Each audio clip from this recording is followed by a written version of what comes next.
3 ایسی دعائیں ہیں کہ اگر آپ ان کو اپنی دعاؤں میں شامل کر لیں تو انشاءاللہ دنیا آخرت کی تمام خیریں اور بھلائیاں آپ کو نصیب ہوں گی۔ یہ 3 دعائیں ہیں تو بہت مختصر، لیکن ان 3 دعاؤں کے اندر برکتیں اور خیریں چھپی ہوئی ہیں، لہٰذا جو انسان بھی ان 3 دعاؤں کو پڑھنے کا معمول بنا لے تو انشاءاللہ دنیا آخرت کی تمام اچھی اور بھلائی والی چیزیں اسے نصیب ہوں گی۔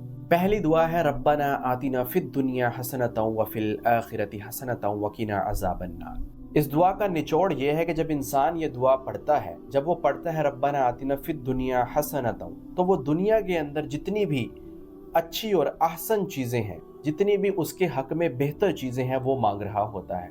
اور جب وہ یہ پڑھتا ہے وفی الآخرۃ حسنۃ، تو وہ آخرت کے اندر جتنی بھی چیزیں جو اس کے حق میں بہتر ہیں، اس کے لیے عافیت والی ہیں، تو ان کلمات کے ذریعے انسان وہ چیزیں طلب کر رہا ہوتا ہے جو آخرت میں اس کے لیے بہتر اور بھلائی والی ہیں۔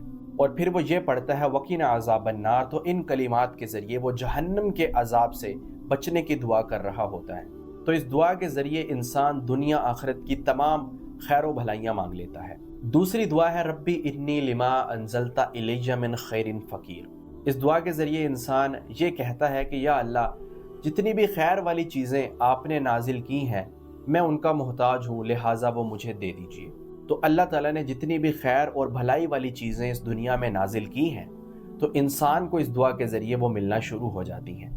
اور اس دعا کی فضیلت یہ بھی ہے کہ اگر کسی کو کوئی نوکری یا روزگار نہ مل رہا ہو، اگر وہ اس دعا کو پڑھنے کا معمول بنائے تو اس کو نوکری یا روزگار مل جاتا ہے۔ اگر کسی کے پاس رہنے کی جگہ نہ ہو، اسے گھر چاہیے، تو یہ وہ دعا پڑھے تو اسے گھر مل جاتا ہے۔ اور اگر کسی کو اپنی شادی کے لیے اچھا ہمسفر، اچھا شریک حیات چاہیے، تو وہ اس دعا کو پڑھے تو اس کو اچھا ہمسفر، اچھا شریک حیات ملتا ہے۔ کیونکہ یہ دعا حضرت موسیٰ علیہ السلام کی دعا ہے۔ حضرت موسیٰ علیہ السلام جب مدین تشریف لے گئے تو نہ ان کے پاس رہنے کے لیے کوئی جگہ تھی، نہ ان کے پاس بیوی تھی، اور نہ ہی ان کے پاس کوئی کام تھا۔ جب انہوں نے یہ دعا پڑھی تو ان کی شادی بھی ہو گئی، ان کو رہنے کے لیے گھر بھی مل گیا، اور ان کو کام یعنی کہ روزگار بھی مل گیا۔ لیکن یہ دعا ان 3 چیزوں کے ساتھ خاص نہیں ہے، کیونکہ جب انسان اس دعا کے ترجمے پر غور کرتا ہے تو پتہ چلتا ہے کہ جتنی بھی خیر اور بھلائی والی چیزیں ہیں، چاہے وہ دنیا سے تعلق رکھتی ہیں یا آخرت سے، اس کی طلب انسان اس دعا کے ذریعے اللہ تعالیٰ سے کر رہا ہوتا ہے۔ اور تیسری دعا یہ ہے اللہم اغفر لی وارحمنی وعافنی وارزقنی۔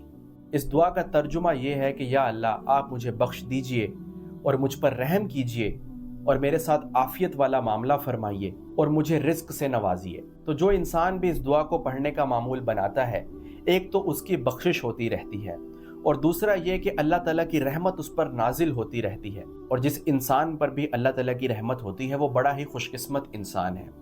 اور تیسری یہ کہ وہ اپنے ہر معاملے میں، ہر کام میں اللہ تعالیٰ سے عافیت مانگ رہا ہوتا ہے کہ یا اللہ، میرا جو بھی کام ہو، میری زندگی کا جو بھی معاملہ ہو، وہ کام میرا عافیت کے ساتھ ہو جائے، اچھے طریقے سے ہو جائے، مکمل ہو جائے، اس میں کسی قسم کی اٹکن نہ ہو، کسی قسم کی پریشانی کا سامنا نہ کرنا پڑے۔ اور چوتھی عرض وہ یہ کرتا ہے اللہ تعالیٰ سے کہ مجھے رزق سے نوازیے۔